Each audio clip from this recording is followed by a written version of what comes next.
Hello, everyone, and welcome back to our Webinar Wednesday series. We're so excited to have you joining us for our fourth installment of our Life After UA series. As a reminder, I'm Alice Beasley, and I'm a coordinator of parent and family programs here at the university. We're super excited to be joined by one of our College of Arts and Sciences folks here today, and I will turn it right on over to her so that she can explain more about what life after UA may look like if your student wants to go to law school. Thanks, Allison. My name is Hannah Berman. I'm the Director of Pre-Law Advising for the University of Alabama. I work in the College of Arts and Sciences, but I actually work with students from all over campus. So business students, social work students, you name it, because there are no specific requirements for law school. Your child can major in anything that they are passionate about and that they will be successful in, because that's what law schools really care about. So with that said, I want to go ahead and dive into some resources that I think will be valuable for you as you're helping your student, whether they're a freshman or they're getting ready to go through the application process. We have something for everyone. So if you just go to Google, type in UA pre-law or pre-law resources, we should be the first page that comes up. So you can click on that. And I'm going to go ahead and jump over to our website. So on our website, we actually have it broken down by different stages and different resources for what it means to be a pre-law student. So if your student is a freshman and they're still kind of on the fence of whether pre-law is right for them or not, we do have a general sort of prospective students information tab. And basically we go over what I've said in a nutshell, that you can study whatever you'd like. So don't feel that you have to be a political science major to go to law school. Even though that's our largest major in terms of applicants, law schools are really interested in students who not only major in something they're academically successful in, but something that they'll invest in as well. So we're talking doing internships, volunteer service, leadership, mentors, anything that would allow you to take what you're studying and apply it outside of the classroom, or find something related to that major that will give you experience that can showcase you have the skills that are necessary to be successful in law school. So that can mean excellent reading skills, writing skills, communication skills, the ability to work with different types of people, which is incredibly important in today's circumstances. So again, don't feel like you have to be limited to any particular area. You have the freedom to study what you're interested in. And so this is a little bit farther along, but we do have a pre-law seminar course that's for juniors and seniors only, and that's to help students prepare for the application process. If you're a junior, I recommend taking it in your spring year, because that'll actually help prepare you to apply in the fall of your senior year. If you're a senior, I recommend taking it in the fall, so that way we're available to help prepare you through that process. You can really take it at any time in junior or senior year, but those are the most optimal times to take it. So again, find what makes you happy and what you're passionate about, and then we'll go from there. So let's say you decide, yes, I want to go to law school. I've found a major that I'm happy with, because pre-law is not a major, not a minor, not a concentration, or not even a track. So don't think of us as pre-med. We don't have specific requirements. So let's say you're happy with it. We're happy with it, whatever you want to do. We have a couple of things for current students that you can check out. So I would first start with maybe student organizations, because one of the questions we get include, what should I do as a pre-law student? And again, the answer is whatever makes you happy. But we do have some guidance on our website for some very common groups that our pre-law students are involved in. I'm actually the sponsor for a pre-law student organization. It's a diverse group of students from, again, all over the university.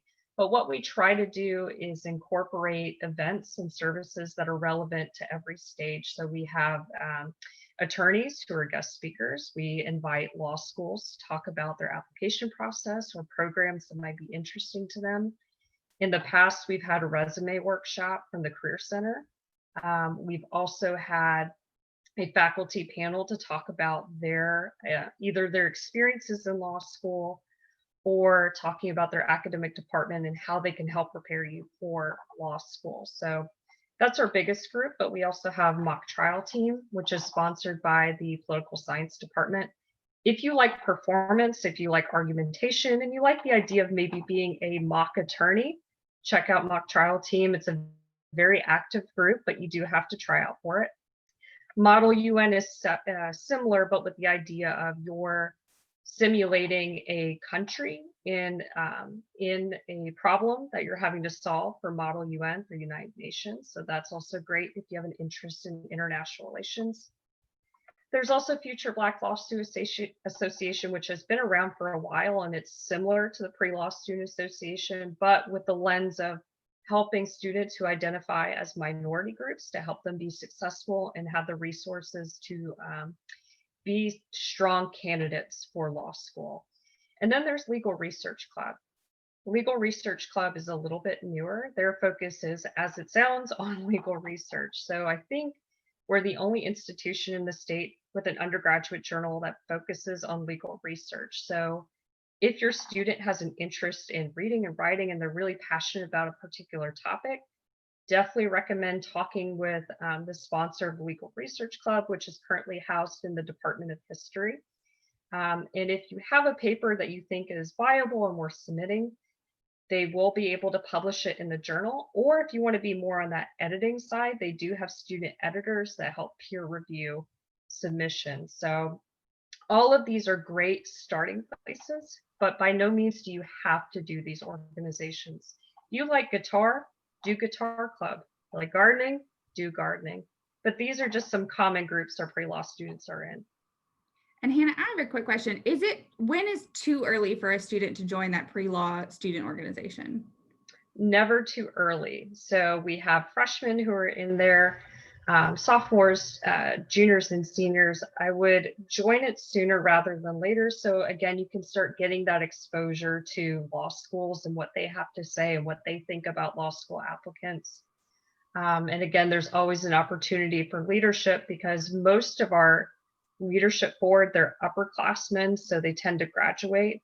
So the earlier in it, the better your odds are of potentially being a leader eventually in the group. So, check us out from the very beginning. Or if you're a junior, it's never too late to join because again, these are services and events that are free and open for anyone to attend. Okay, so we also have some great events aside from the law school visits and the various workshops that we have. Our biggest event of the year is Law School Fair and Pre-Law Week.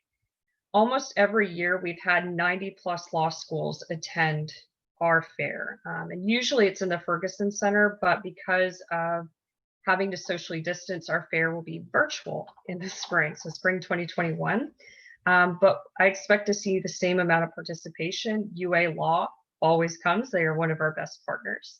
But we also have schools like UCLA, New York, Columbia, who also come and participate, and everyone in between. So no matter whether you're from Colorado or if you're from North Carolina, chances are there's a law school there within your region. So it's worth checking out because it's an opportunity to network with that law school representative and get the information that is valuable to you, such as how much does it cost to go, what kind of special programs can they offer.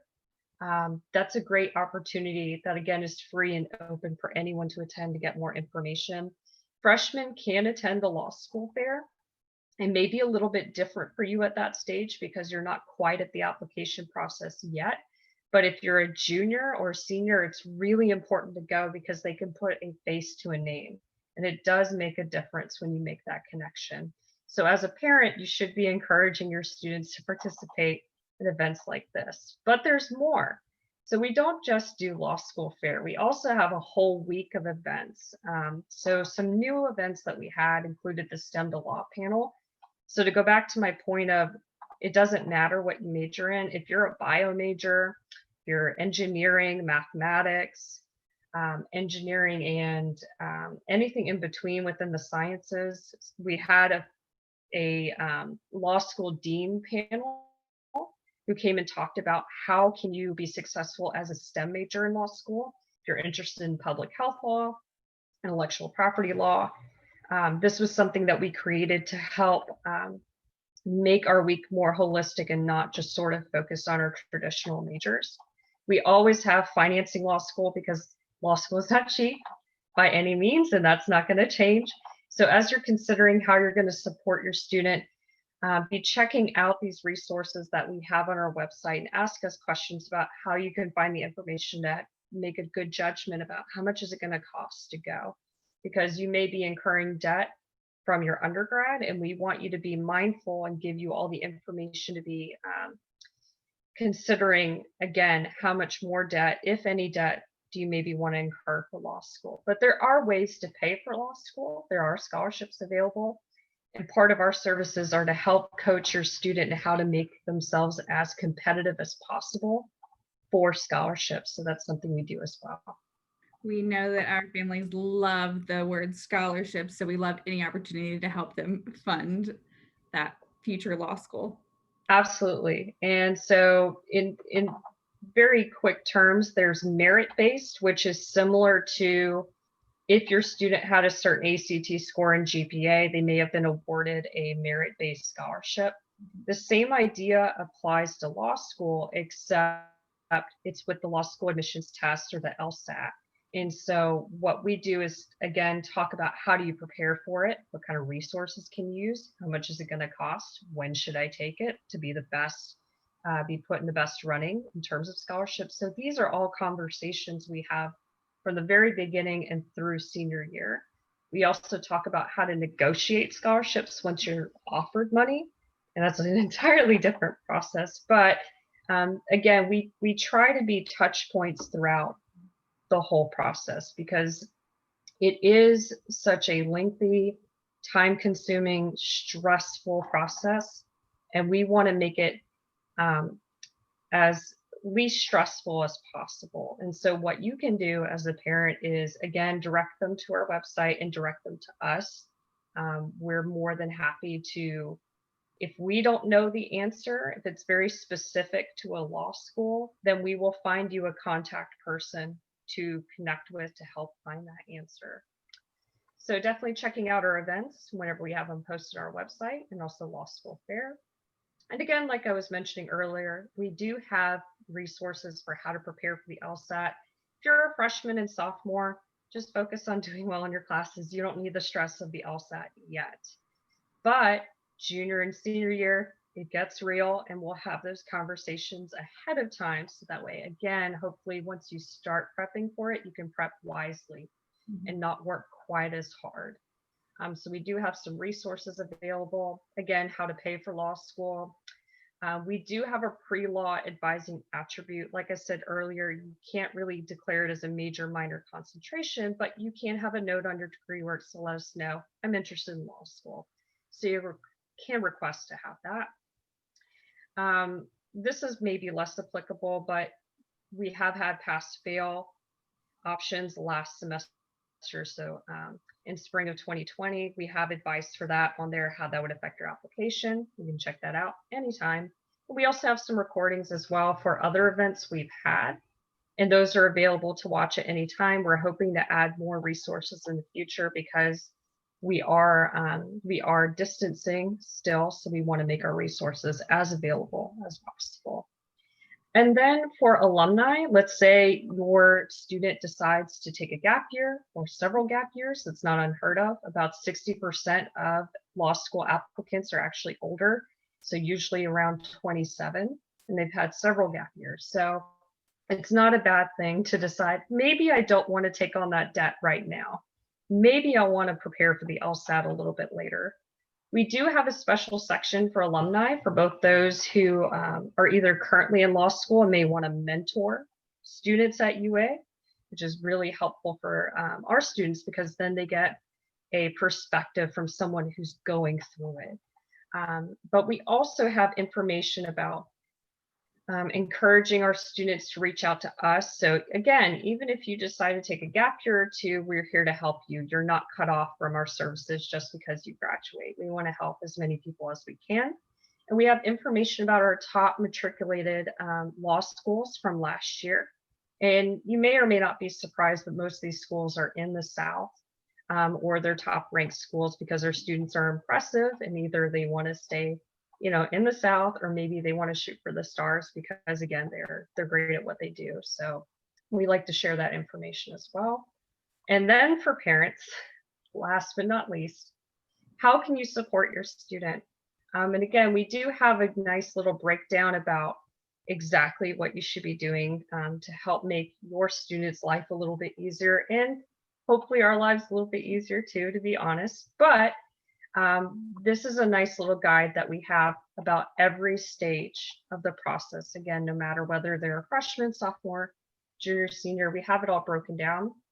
We also have some other resources about maybe sitting down with your student and how to start doing that research. So when they do come in for an appointment with us, they have some information they can share with us about where they want to apply, where they might want to go. And for parents in particular, we know that you are concerned with your child getting a job after law school, and there are horror stories about not being employed as a lawyer. And again, the lawyer's answer is it depends on where you go and it depends on where you spend your time. It is a 3-year investment. So we do have a nice link from the American Bar Association, or the ABA, on how to research national employment outcomes. So that way you can have that conversation with your student about, is it worth it to spend X amount to go to this particular law school? So we try again to have as much practical information that we think students and families need at every stage. So definitely give our website a look over. And last but not least, again, check out our events.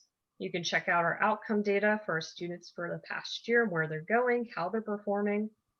We can answer questions about that. You can make an appointment with us at any time so we can have that conversation about whatever stage you are in the application process. And last but not least, join our email listserv. Tell your child to join it so that way they stay up to date with things that we have going on, again, services, events, and resources. Yeah, your student will want to just keep checking their Crimson email. So joining that listserv is going to be a great way for them to stay updated and have those reminders right in their email inbox. We Absolutely. know it is kind of the start of advising season for the spring 2021 semester right now. So encourage your student, if they have already kind of thought about their schedule, but they're still thinking of adding pre-law, if that's something on their mind, don't be afraid to reach out and go ahead and set up that appointment. There we go. And Hannah has graciously pulled up their contact information for your student to reach out, obviously separated by alphabet. We love a good alphabetical split. Yeah. So perfect. So students can just email based on their last name and set up that appointment with y'all. That sounds great. Awesome. Well, if families do have any questions, obviously contact information is there as well. And as always, families, if you have questions for parent and family programs, you can reach out to us via email, parents@ua.edu, or by phone, 1-800-392-2777. And we are happy to answer any questions. For now, this is our last video in our Life After UA series. So thanks so much, Hannah, for being part of this. And we appreciate all of the great information. I actually learned several things myself. Number one, that it's not too late for me to go to law school if I want to. Of course not. So we encourage all of our families to reach out to Hannah and her team if you do have questions. And we want to thank you so much for tuning in, and we will see you real soon. And as always, roll tide. Roll Tide.